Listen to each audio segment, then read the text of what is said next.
One moment they're in the spotlight, the next they're gone, never to be seen again. These are the mysteries of vanishing in plain sight. The assassination of John F. Kennedy, an event that makes the world stand still. But is the dead president's brain secretly removed and hidden? A new theory could explain why. Robert Kennedy would have taken the brain simply because he did not want investigators to study it. Jimmy Hoffa, infamous union boss, goes missing after a meeting with the mob. Can a shocking story of what happened to his body finally be revealed? Once the box goes in to the crematorium, nobody, not the crematorium operator, not the funeral director, no one looks in the box. Michael Rockefeller, heir to one of the world's richest dynasties, vanishes in shark-infested waters, presumed dead. Does a stunning film clip prove he survived on a remote tropical island? In one of the canoes is a naked white man paddling, and he looks a hell of a lot like Michael Rockefeller. From the most shocking political assassination since Lincoln to two of the biggest manhunts ever known, we encounter new evidence to bring us closer to solving these ultimate mysteries.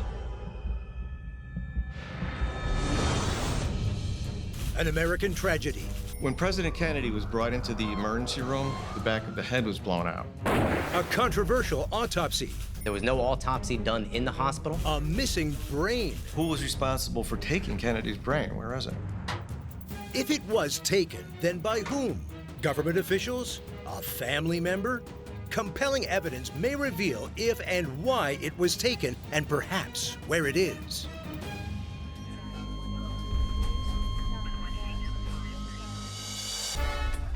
In 1960, John Fitzgerald Kennedy is elected the 35th President of the United States. A presidency that would end up in unspeakable tragedy. On November 22, 1963, JFK visits Dallas, Texas. Kennedy's motorcade, including an open-top car, is designed for maximum exposure to local crowds. At approximately 12:30 p.m., shots ring out as the charismatic young president passes through downtown. Officials rush him to Parkland Memorial Hospital. His body was taken to Parkland Hospital in Dallas. Doctors worked on him. They tried to revive him. They couldn't. He was beyond resuscitation. President John F. Kennedy is pronounced dead. I don't know what to do. The world is stunned. He's dead. Within minutes, tension mounts between hospital staff and the Secret Service over who should handle the president's remains. Technically, it was in the jurisdiction of the Texas officials. So the Dallas medical examiner, Earl Rose, wanted to do the autopsy in Texas, where the autopsy should have taken place. Hey, you're not allowed. The Secret Service have other ideas. The Secret Service and the family wanted to take the body out of Texas as soon as possible. They wanted to bring it to Washington, D.C. The environment in the hospital was totally nuts with trying to save the president's life. And then not being allowed to do the autopsy, things got a little bit crazy there. So actually, they started fighting in the halls. They started arguing in the halls. And there are some rumors that the Secret Service actually put their hands on the butt of their gun to drive home the point that we are taking John F. Kennedy's coffin with us. So the coffin was brought to Love Field. It was placed on Air Force One and brought to Washington, D.C. The reason the body was brought to Bethesda for the autopsy was because the people running the whole operation from Washington wanted to control the autopsy. They had to be in charge because the autopsy would determine where the shots were fired from. Medical examiners at Bethesda Naval Hospital examined Kennedy's skull. The brain was the key piece of evidence. From that brain, you can tell where the bullets had come from, which direction they had come from, how many bullets there were. The autopsy results in Bethesda show the back of the head intact with a small bullet hole at the top, which would have been an entry wound. But none of the doctors saw that at Parkland in Dallas. So right away, the people in Dallas knew there is a cover-up going on. For whatever reasons, their careers, there was a code of silence. They couldn't talk. They knew when the autopsy was done that the autopsy results didn't match what they saw in Dallas. So they knew that there was obviously a cover-up.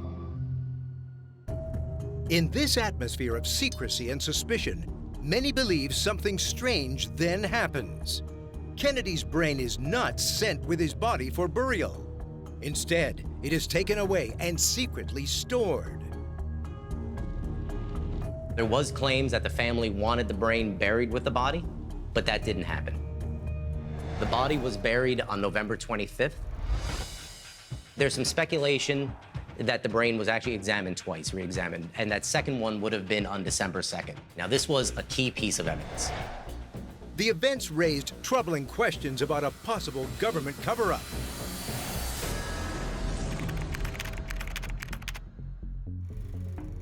The question isn't what happened to his brain or who took it. It's who was behind, who were the brains behind the assassination and the conspiracy. Whoever took the brain may have wanted to conceal the fact that the bullet that killed JFK did not, as the official story had it, come from behind, but from head-on. Half of the brain, we know from the doctor's testimony, was blasted away. The other part that was still there was taken out during the autopsy. Nolan's theory is that a senior intelligence officer may have taken the brain into safekeeping. James Angleton, head of counterintelligence, before he left, people believe he had been keeping this in his safe, to the half of the brain, in a container. The reason being, of course, if you analyzed it, it would have shown bullet from the front and from the back.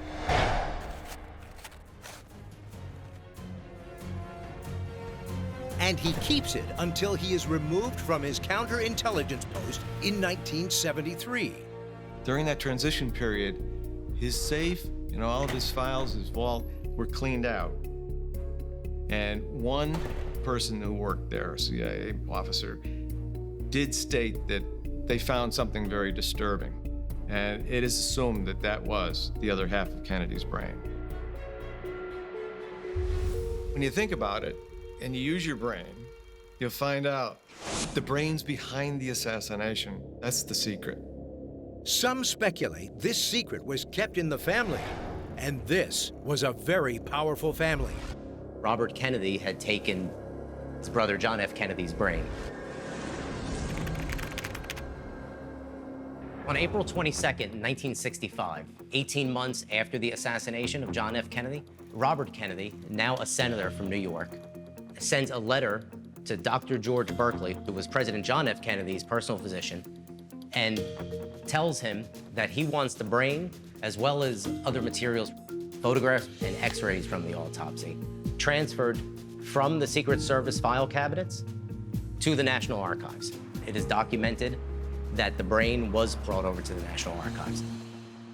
John F. Kennedy's executive secretary, a woman by the name of Evelyn Lincoln, is working in the National Archives in room 409. On April 26, George Berkeley brings the materials to Evelyn Lincoln. At that point, an inventory is taken. And as part of that inventory, again, there's x-rays, there's photographs, but there's also one item called item number 9. Item number 9 contains all of the actual physical material from John F. Kennedy's body. Tissue samples, the blood samples, and the brain, which is now in a canister in formaldehyde. Robert Kennedy may have had good reason to have his brother's brain and autopsy information locked away at the National Archives. Robert Kennedy, for starters, he wasn't a morbid type of guy. He wasn't eccentric. Robert Kennedy would have taken the brain simply because he did not want investigators to study it, meaning that his brother may have been on certain drugs they would not have wanted publicized, whether they were painkillers or whatever. Not many people in the public knew John F. Kennedy had Addison's disease, and he also had major back problems. He was taking medications. There's some speculation what was in those injections, that it was amphetamines or steroids. Some might go back to Franklin Roosevelt, who was in a wheelchair for the 12 years of his presidency. Not too many people knew about that, so that was kept hidden by the press. So most in the public didn't realize that he was in a wheelchair. Some of that mindset might have been holdover from Roosevelt for JFK. Robert Kennedy didn't want people to know it. So, It would seem the brain had been safely locked away in the National Archives building, preserved for the ages. Or had it? On April 26, 1965 is the last documented time that anyone sees the brain of John F. Kennedy. Now, about 1 month later, Evelyn Lincoln receives a phone call from Robert Kennedy, and he tells her that he's sending over his secretary to come and retrieve the footlocker. So she arrives, Evelyn Lincoln gives her the keys, and that's the last that Evelyn Lincoln knows about the whereabouts of the footlocker. Who was responsible for taking Kennedy's brain? Where is it?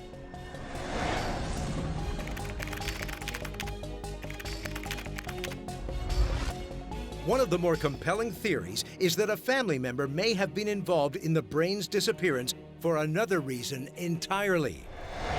It is known that Jackie wanted it buried with the body for sentimental reasons. If someone's buried, you want the entire body buried, not pieces sitting in file cabinets and sitting in the National Archives. It would have been very difficult to reinter the brain with the body. President Kennedy is buried in Arlington Cemetery 3 days after his assassination. Since the family did want the brain reinterred with the body, the only solution that I can think of is cremating the brain and the other biological material, and then spreading those ashes either in the open grave or on the gravesite of John F. Kennedy. The chances of finding the brain are almost slim to none. Anyone that had knowledge, that might have had knowledge of the whereabouts of the brain, have died. Now, the secretary of Robert Kennedy just died in 2011. She might have been one of the last people that had knowledge of where the brain of John F. Kennedy is, and now she's gone. The unsolved case of President Kennedy's missing brain endures, adding another curious chapter to a great American tragedy. 12 years later, another mystery captures the public's imagination. Jimmy Hoffa vanishes without a trace after a meeting in a coffee shop. The disappearance of this union boss has remained unsolved ever since. But amid overwhelming evidence he was murdered, can the whereabouts of his body finally be revealed? The mob. When it comes to any gangland slaying, the order of operation all starts with making your victim feel comfortable. The murder. Even when they're going to execute someone, there's a precision to it. The missing body. No body, no crime. No body, no indictment.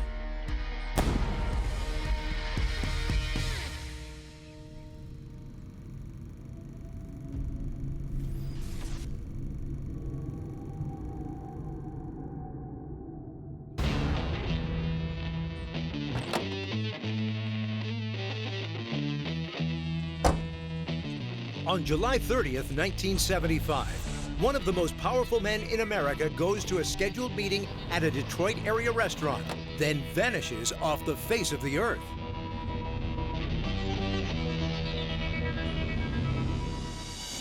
More than 4 decades later, the disappearance of Jimmy Hoffa still fascinates the American public, fueling countless theories as to why and how this leading public figure went missing. The Hoffa mystery itself is the quintessential American murder mystery.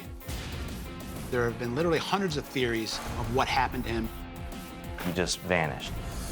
So who killed him and what happened to his body? After 4 decades, a new theory may finally force this mystery to give up its secrets. It's my belief that the research that I conducted has finally solved what happened to Jimmy Hoffa.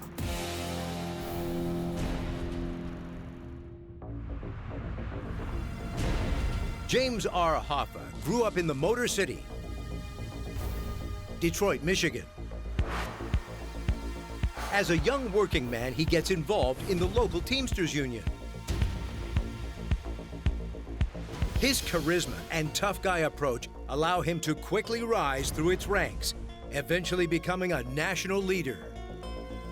Jimmy Hoffa was president of the International Brotherhood of Teamsters, which is a labor union.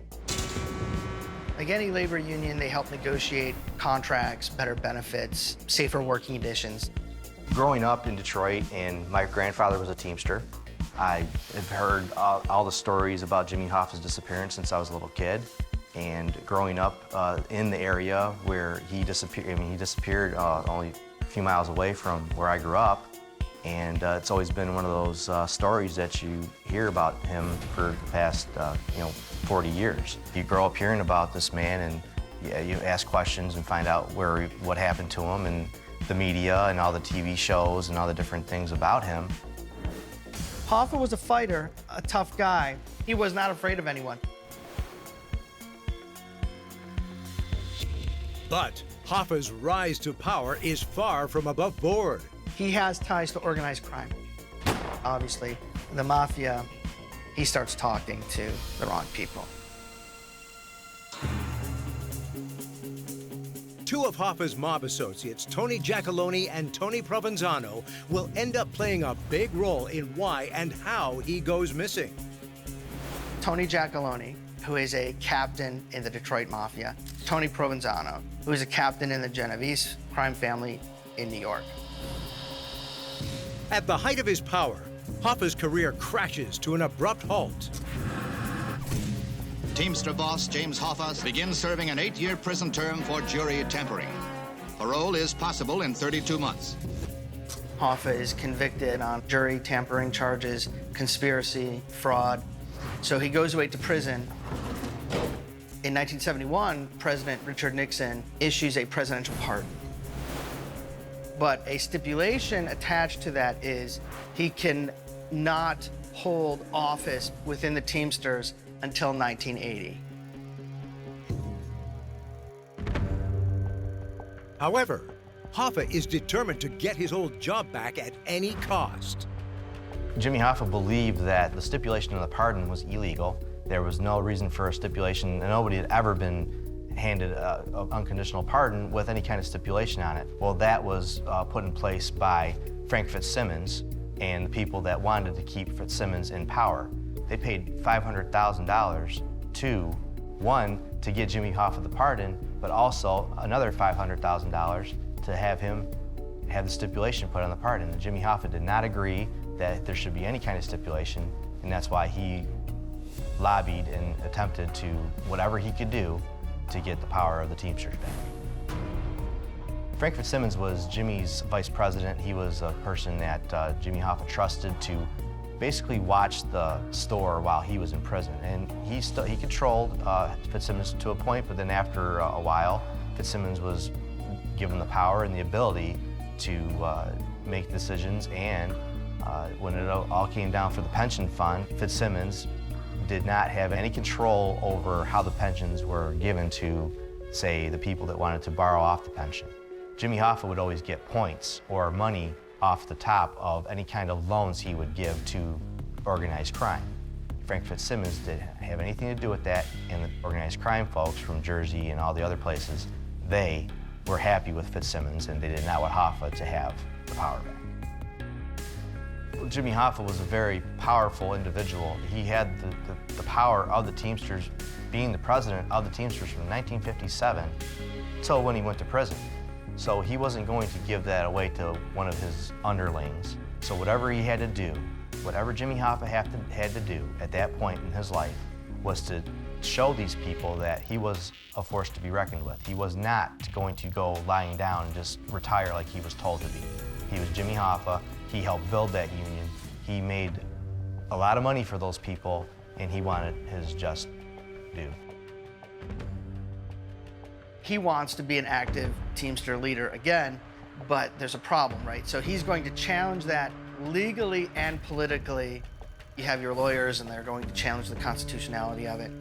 But he's also going public and challenging the current leadership of the Teamsters as they're inept, inefficient, even corrupt. So this is causing Hoffa a lot of trouble with organized crime groups. The Detroit mob, the National Mob Commission, as well as underworld leaders were anxious to get him out of the way because of the behavior that he had been displaying, going on national television, making threats. And these are people that you don't make threats to.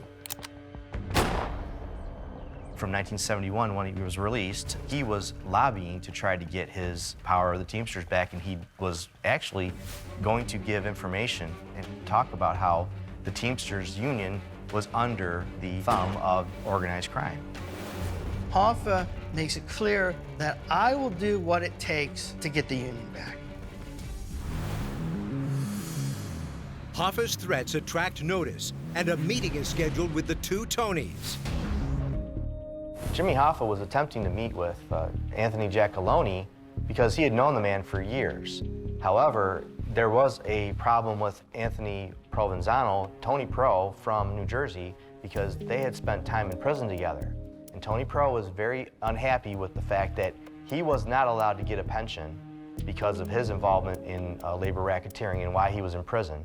Jimmy Hoffa was trying to make amends with him because they had gotten into a fight at Lewisburg Prison, where Tony Provenzano said that he was going to kill Jimmy Hoffa and his kids.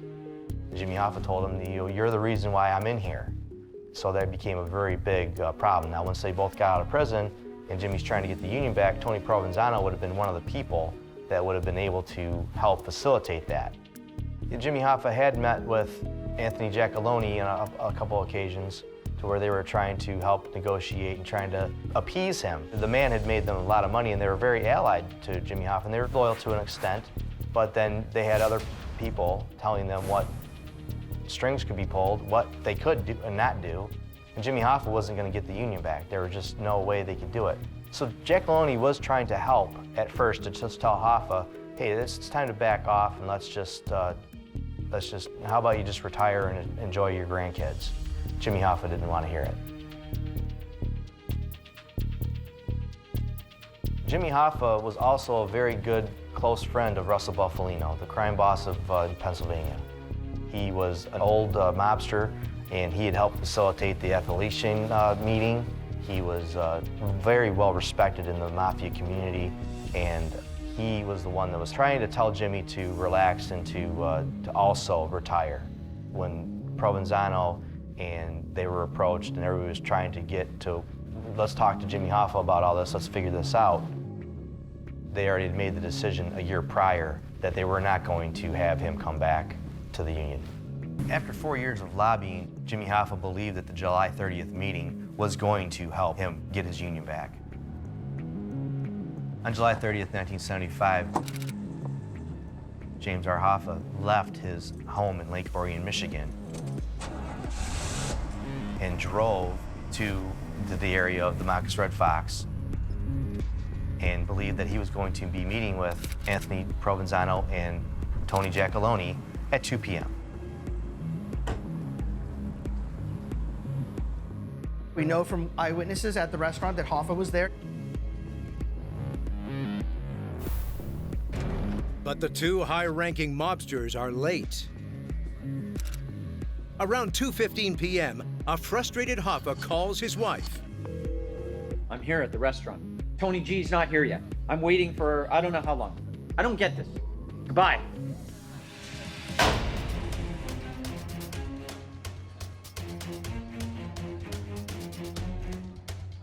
Jimmy Hoffa said to his wife he believed that he had been stood up.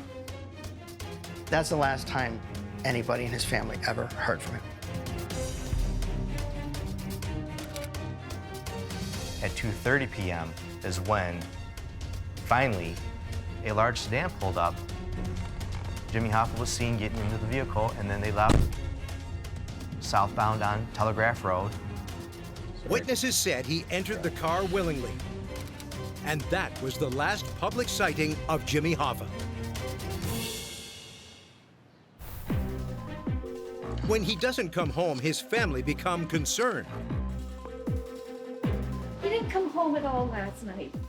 He called, he said he was going to be home at 4, and I don't know what to do. Bloomfield detectives went to the Marcus Red Fox, and they found his car was still in the parking lot. Nobody knew what happened to him. He disappeared. And for over 40 years, the question has remained, what happened to Jimmy Hoffa?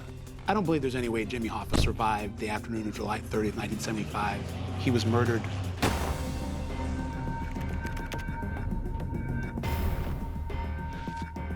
The FBI's conclusion is this was an organized crime hit. The mafia wanted to eliminate Jimmy Hoffa for political reasons, reasons of power. I think it's the perfect crime. No body, no indictment. No one's ever been indicted for it. No one's ever been arrested for it. No one's ever been tried for it. There is near consensus from experts on where the killing happened. Almost everyone I've spoken to have pointed the finger at Carlo Licata's house as the location that Hoffa was murdered at. Carlo Licata is a member of the Detroit Partnership and son of Los Angeles mob boss Niccolo Licata. So I think what happens is, as he's going out to the parking lot, he is confronted by some other mobsters who explain to him that the meeting has been rescheduled for another location. Traffic, man. I believe almost as soon as they walk into the house, there are shooters there who shoot Hoffa in the back of the head, probably twice. That's usually how it's done. The theory begs the question why Hoffa would willingly get into a car with mobsters he didn't know. New evidence may provide an answer that Hoffa was lured to his death by someone in his own family. On July 30th, 1975, one of the most powerful men in America vanishes off the face of the earth. Experts believe Jimmy Hoffa was murdered by the mob. But could he have actually been lured to his demise by his own family? I believe the mafia was able to take out Jimmy Hoffa by using someone he was close to, specifically a family member, someone he trusted, someone he loved. So who would Jimmy Hoffa trust in this situation? Who would this mysterious person be? None other than his own foster son, Chucky O'Brien. When it comes to any gangland slaying, the order of operation all starts with, rocking the baby to sleep, which is underworld slang for making your victim feel comfortable, lowering his guard. How long does this guy want me to wait here? I mean, it's just constantly, like, always this. There were eyewitnesses at the restaurant who claimed that they saw Chucky O'Brien in the parking lot with the car. Hoffa would trust Chucky O'Brien completely, someone he's very comfortable with socially, but also someone in the past who has acted as a bodyguard. Chucky O'Brien told him, "I'm just here to pick you up." He got in the car and they drove off. But O'Brien has company.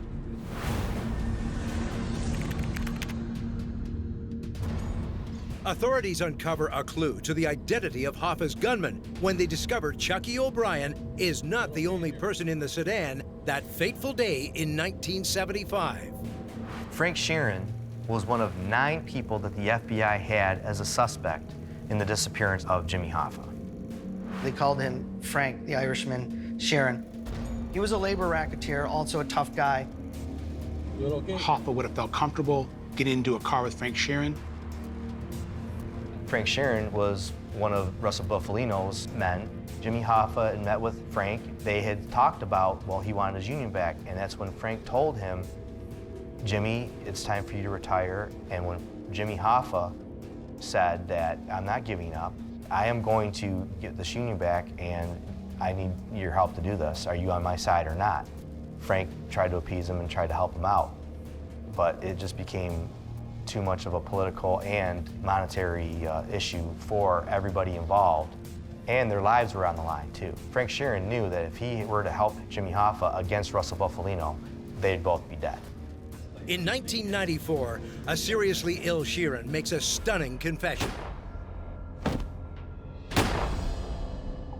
Frank Sheeran, on his deathbed in a hospital, he confided, finally on videotape, he shot him in the front vestibule of the house in Detroit. When I realized the house in Northwest Detroit that Frank Sheeran said that he had killed Hoffa in, it was a mile away from where I grew up. So I had an idea that, wow, if that's where the house, where Hoffa was killed at, I used to ride my bike through there. I used to patrol that as a police officer.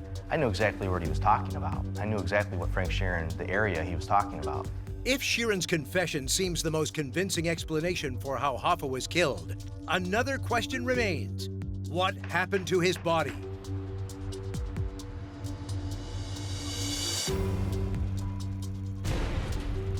Over the 43 years since Hoffa disappeared, there have been literally hundreds of theories of what happened to him. Some of the crazier theories that are out there come from he was buried in the end zone in Giant Stadium, that he was taken out into the Florida Everglades and fed to alligators, that he was put into a trash compactor at a auto factory and shipped to Tokyo in a Toyota. That he was taken to and dropped in Lake Superior. He was put in the fittings of the Renaissance Center in Detroit. He was put in the I-96 freeway.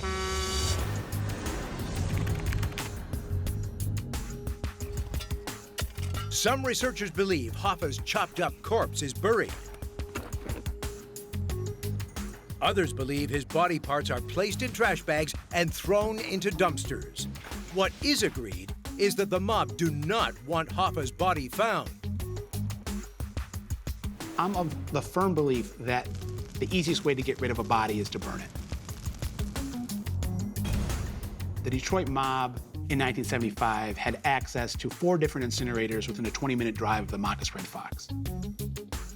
Frank Sharon said that his body was taken via a funeral home. They helped facilitate getting the body to a crematorium. He was then cremated on the very day that he disappeared, and his body was disposed of that way.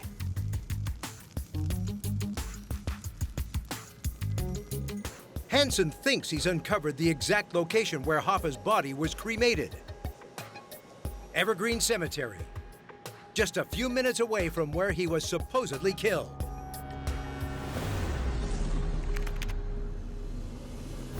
I went to Evergreen Cemetery with this concept that I was there to do research. I did not tell them what I was there for, who I was investigating, or what was going on.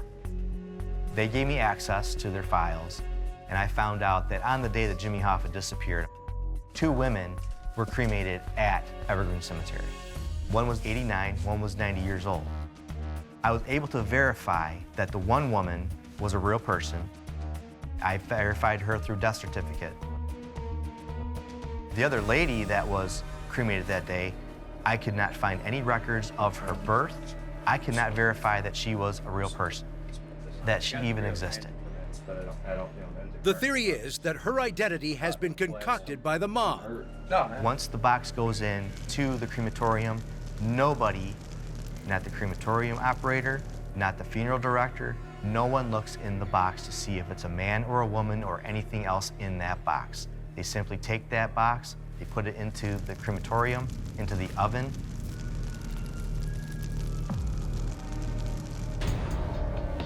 Jimmy Hoffa's disappearance officially remains a mystery, but many in the investigation community believe the cremation theory is the most likely explanation by far. Across the globe, in perilous waters off the coast of Papua New Guinea, another infamous case that would dominate headlines. The vanishing of Michael Rockefeller, the son of a multi-millionaire dynasty. He was the son of Governor Nelson Rockefeller. An accident at sea. 4-mile swim. Past sharks and crocodiles. Did he die? They never found his body. In 1961, an heir to one of the richest families in the world, the Rockefellers, disappears in dangerous waters off the coast of New Guinea. But new research may shed light on tantalizing questions. Did Michael Rockefeller drown? Was he murdered? Or more astonishing, did he survive? The disappearance of Michael Rockefeller is one of the great unsolved mysteries of the 20th century.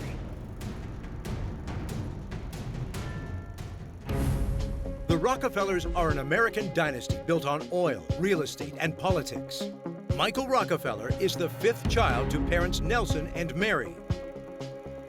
He was the son of Governor Nelson Rockefeller of New York, who later became vice president of the U.S. under Gerald Ford. Being a Rockefeller, he had the best schooling that money could buy. He was a university graduate, but in his 20s, he really sort of turned his back on that path and decided to carve his own.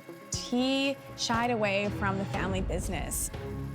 He did a stint in the Army Reserve. He worked as a cowboy on a cattle ranch in Argentina and in Puerto Rico, and he fell in love with adventure. He decided to go to New Guinea, and he really embraced the way of life down there and was just genuinely curious about that part of the world. Fraser Heston is a documentary filmmaker whose research has uncovered new information about the disappearance. He fell in love with New Guinea. They went to what was then Netherlands, New Guinea. At the end of that little expedition, he went home to New York, met with his father, who gave him the startling news that his father was getting divorced from his mother and marrying his secretary. This kind of devastated Michael, as you might understand, and he decided to return almost immediately to New Guinea within 2 weeks, a very perhaps ill-planned expedition. He sets out for New Guinea without the help of experienced guides and boat crew. He was joined by a Dutch anthropologist named René Wassing. Neither of them were experienced navigators or boatmen. He rented a small canoe. Instead of a sail, it had an outboard motor and it had a tin roof. So it was a kind of unwieldy craft. It's a risky undertaking. On November 18th, 1961, Michael Rockefeller and René Wassing were traveling from the village of Agats to a village called Pear. They approached the mouth of the Ilandan River. There's a strong tidal bore, which is almost like a wave. They got caught in this tidal bore, their canoe overturned. 2 native boys who were with them as helpers, not in any sense guides or boatmen, decided to swim for shore themselves immediately, so they took off, promising to send help if they survived. Now stranded 3 miles off the coast of New Guinea, Michael Rockefeller and René Wassing cling to their overturned canoe, alone, afraid, and unsure if they will be rescued. When that rescue never arrives, Michael makes a fateful decision. Michael turned to René and said, listen, I can see it 2 or 3 miles off, maybe 4 at the most. We're never going to be closer to the shore. The tide will take us further offshore if we wait. I think I can make it. So he took a red canister as a flotation device, and he said, I'm going to be able to swim in, and so he did. So René was watching him get smaller and smaller off in the distance. René is waiting, and he goes through the night. The 2 native boys who helped them come through. The next morning, he is rescued by the local tribespeople. But there is no sign of Michael Rockefeller. Authorities inform his family in New York, and a massive search effort is launched. Nelson organizes a big rescue involving the Dutch Navy. The United States Navy and the Australians offered assistance. There were airplanes involved. They put out money rewards. No expense was spared during the search. But the desperate hunt ends with sadness and no closure for the family. So 10 days go by, and there are no leads. They presume that he is dead. They never found his body. The search is called off. They had him declared dead 6 years later. It was a sad, tragic episode for the family. But did Rockefeller actually drown? Mrs. Rockefeller, Michael's mother, was almost obsessed by the possibility that Michael may have survived, if there was a remote chance that he was still alive. Many believe the official view that Michael Rockefeller simply did not survive the 3-mile swim to shore.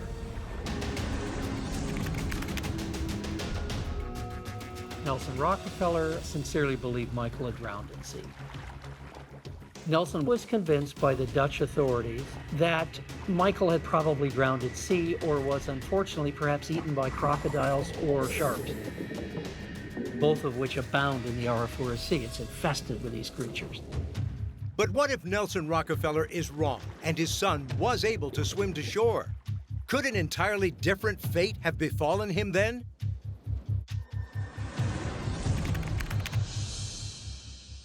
In 2010, the theory is put to the test.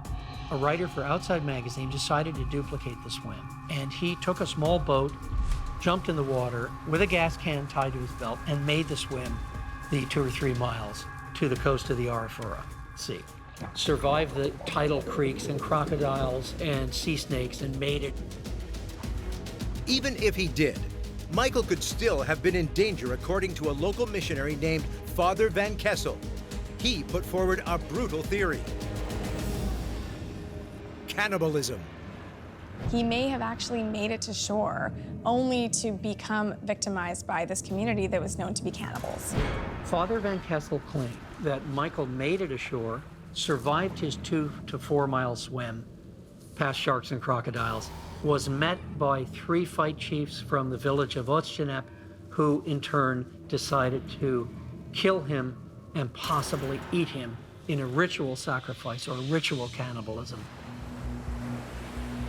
Michael Rockefeller may well have met a tragic end, but an extraordinary discovery in 2005 turned that theory completely on its head.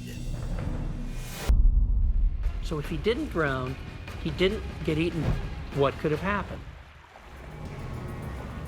He may have made it to shore. And then when he got there, he may have decided to just leave his life behind him and acclimated totally and decided, this is the life for me. Researcher and documentary filmmaker Fraser Heston believes he's found the answer.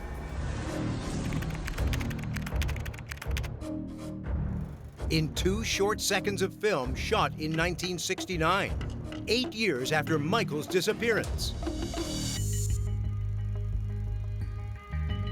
A couple of years back, I wrote, produced, and directed, along with my producing partner, Heather McAdams, a documentary called The Search for Michael Rockefeller, which is based on the book of the same title by Milt Macklin, former editor of Argosy magazine, which was a men's adventure magazine. And Milt took unusual footage in his search for Michael Rockefeller in New Guinea. The guy who owned the film sent it to me, and I get 3 boxes of 16mm film footage. I start looking at the most amazing images of cannibals wearing skulls around their necks, naked cannibals paddling in canoes across the camera, hundreds and hundreds of them. One of the most startling things is a shot with several hundred Asmat warriors. Now, these guys wear nothing whatsoever, just feathers and body paint. And they stand up in a canoe with about 10 or 15 guys to a canoe, paddling, chanting. There's about 20 canoes, and really quite a magnificent shot. Terrifying and fabulous, magnificent. In one of the canoes is a naked white man paddling like the other Asmats, and he's wearing a beard, and he looks a hell of a lot like Michael Rockefeller. If you zoom in and you look really carefully, there is one white man who's just sort of standing out, and you have to wonder. He definitely looks like a Caucasian man, and he's wearing a beard. None of the Asmats are wearing a beard. It's pretty darned interesting, isn't it? You can zoom in on his face, which we did. We did some forensic analysis. Jaw structure looks pretty similar, looks very close. His size and build. Michael was a good canoeist, so it's certainly possible that he had the skill to do it. The implications are huge. I assure you, there would be at least a possibility that Michael survived in the jungles of New Guinea. It's too good not to be true. One of the stories about the disappearance of Michael Rockefeller and his eventual fate came from an explorer I know who had visited New Guinea just recently and returned with the tale that Michael had had a son with a native woman, whether he's still alive or not. The son is the heir to at least a part of the Rockefeller fortune. Without hard evidence, the true fate of Michael Rockefeller remains a mystery. Whether he drowned, was murdered by cannibals, or lived the remainder of his life in New Guinea, it hasn't stopped the public's fascination in uncovering what really happened to the maverick son of a billionaire family.